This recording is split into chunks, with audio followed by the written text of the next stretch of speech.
Ben DiNucci, NFL quarterback, recently cut by the Falcons, the 7th time he's been released in his pro career.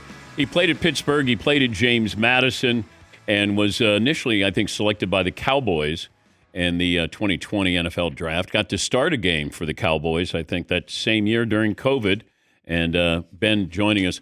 I wanted to buy you a beer. I felt bad when you posted you were at the airport.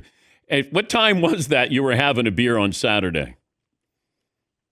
About 3 p.m. Oh. So I thought it was good enough time to crack one open. So figured it was fine. Do you ever get used to getting cut?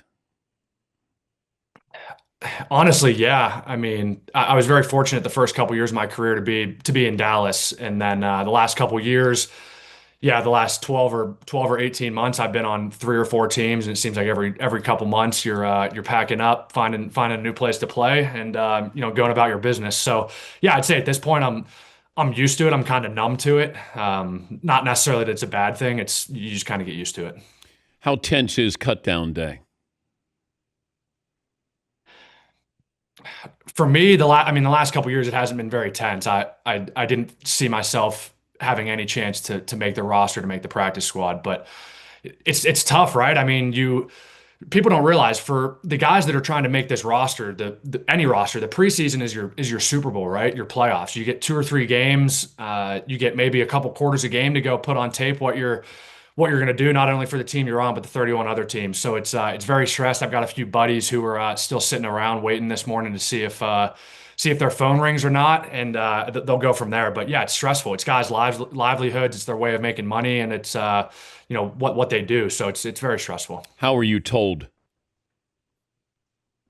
My phone rang from a New York number that I didn't have in my phone, and that's normally a number you don't ever want to see pop up on your phone. I answered, "Hey Ben, Coach wants to see you. Bring your iPad, bring your charger, bring your playbook," and that's kind of how it rolls. When you get into the facility, there's somebody waiting for you. They take you around, drop your iPad off, go see your coaches, go see whoever else you need to see, and then they buy you a flight, and then you're next thing you know, you're drinking an airport beer. So, okay, what do you do now? Like, at what point do you say, now I know you're going to do a football game coming up, Air Force and Bucknell on CBS Sports Network, but are you done trying out for NFL teams?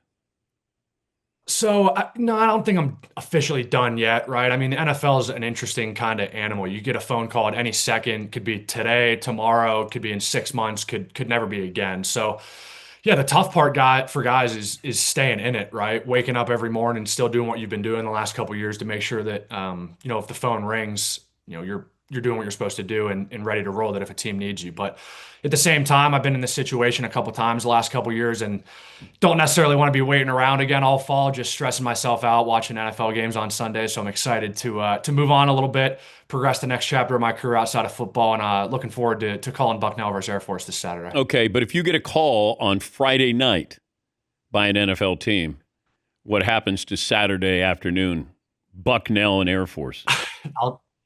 I'll tell them, hey, I can't be anywhere until Sunday, and hopefully their response is what I expect it to be. 7th round draft pick by the Cowboys? Correct. What was that like when Jerry Jones called you to tell you he was drafting you? Very cool. I think I might be one of the only people in Cowboys history to say that I got drafted from Jerry Jones's yacht. It was that COVID year, so they weren't in their draft room in Dallas. I think Jerry was calling everybody from his yacht in the middle of the ocean somewhere, and saw the phone ring. It was his assistant. He said, "Hey, Ben, Mr. Jones wants to talk to you. We've got the next pick. We're drafting you." And at that point, it was kind of like, all right, this is really cool. Everything that we worked for growing up, high school, college, it's kind of all come full circle and worth it. And this is kind of the moment that we've been waiting for. Ben DiNucci, NFL quarter. I'm still going to introduce you as NFL quarterback. That's fair. I'll take it. Yeah. Okay. Released for the 7th time in his pro career, and he'll be in the broadcasting booth. It'll be Bucknell and Air Force. That'll be at 3:30 Eastern this weekend for CBS Sports Network. Being on the practice squad as opposed to the active squad, what's the difference in how you're treated, your pay, lifestyle? Yeah, honestly, nothing's different except your weekly checks that you're getting in every week. Everybody treats you the same way, right? I mean, there's 53 guys on the active roster and there's 16 on the practice squad. And the reality of the NFL is that guys are going to get hurt over the course of the year, right? Whether it's whatever position it is. And so those guys that are on the practice squad, they're a vital part of the team. They're the guys that are getting the starters ready to go play out there on Sundays. They have a vital role in making these teams go. And so there's a reason that these teams put a lot of effort into the practice squad, just like they do the active roster. So yeah, it's really all the same. You're still traveling with the team. You're still practicing, still part of meetings. The pay cut's a little bit less, but at the end of the day, it's still great. So. But can you leave it now? Like if I say, what is your moment? You're going to tell your kids or grandkids that's my NFL moment. What is it? Yeah, I mean, it'd be hard not to say, my rookie year when I got to start that game on Sunday Night Football against the Cowboys. I think that's a moment that everybody kind of grows up thinking, hey, I'd love to play in the NFL, let alone let it be for the Dallas Cowboys, right? I mean, the Stars just kind of this iconic brand, not only, in the US, but, overseas as well. So yeah, it's crazy that it just happened my first year. Some guys it happens year 10, some it happens year 5, and mine just happened to be rookie year. And so to be able to do that and say I started a game for the Dallas Cowboys is something that a lot of people can't say and stick their name to. So that was kind of my, hey, welcome to the NFL moment. And I think when it's all said and done, that'll be what I look back on and say, man, that was pretty cool. I'm glad that happened. How nervous were you? Well, honestly, I think I would have been a lot more nervous had there been 75,000 people in the stands like a normal year, opposed to only five or 6,000 for COVID. So I honestly wasn't that nervous, right? I think you're more nervous just kind of the week leading up, the practice, the game plan, making sure, the checks, everything is kind of, you're good mentally. And then when you get out there on the day of the game, shoot, it's the same game I've been playing for the last 15 years. So when you step inside the white lines, it's go time. You got to shut everything else out and go play ball. You get to keep your jerseys from all these stops? You do, yeah. You can see my Cowboys one up here. I grabbed my Falcons one last weekend, and I think I've got the only one I don't have is the Bills from last year during camp. So trying to find a way to get that one. That's the last one I need. Do you have to ask, or do you steal?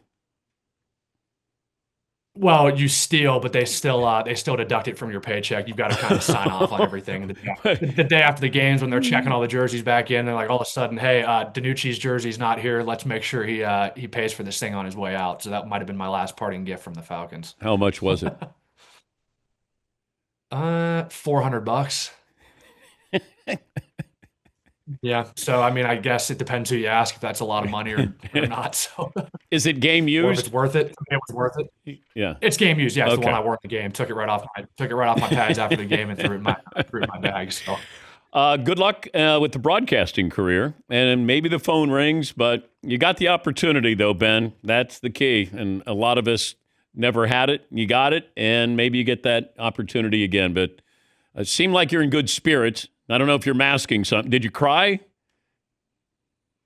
I've cried a couple of times. I'm at this point in my career where it's just, I'm filled with a lot of gratitude at this point, right? To be able to be cut that many times, you've got to, teams got to like you enough to sign you in the first place, right? So it's been an unbelievable career. Got 5 good years, played on a bunch of different teams, played for some, head coaches that I grew up idolizing, Coach McCarthy, Coach Payton, Coach McDermott in Buffalo, played with a lot of guys, right? Dak, Josh Allen, Russell Wilson, guys that, I've had on my fantasy team for years growing up. And then all of a sudden you're sitting next to them in the meeting room saying, how the heck did I get here? So it's been really cool for me. There's no reason to hang my head. I'm excited about the next chapter, and it's been a heck of a ride.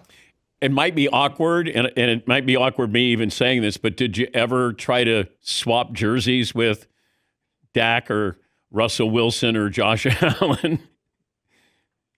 Honestly, no, that thought never even crossed my mind. But looking back now, I sure would like to have a couple of those jerseys to throw up next to mine in my man cave, just to say, hey, my kids one day, yeah, your dad was decent. He actually did play with these guys. He doesn't just have a bunch of random jerseys of himself hanging up on the wall. Thanks for joining us. We appreciate being a good sport here, and good luck with Bucknell and Air Force this weekend. Thank you, Dan. Appreciate it. All the best. That's Ben DiNucci, just released by the Falcons.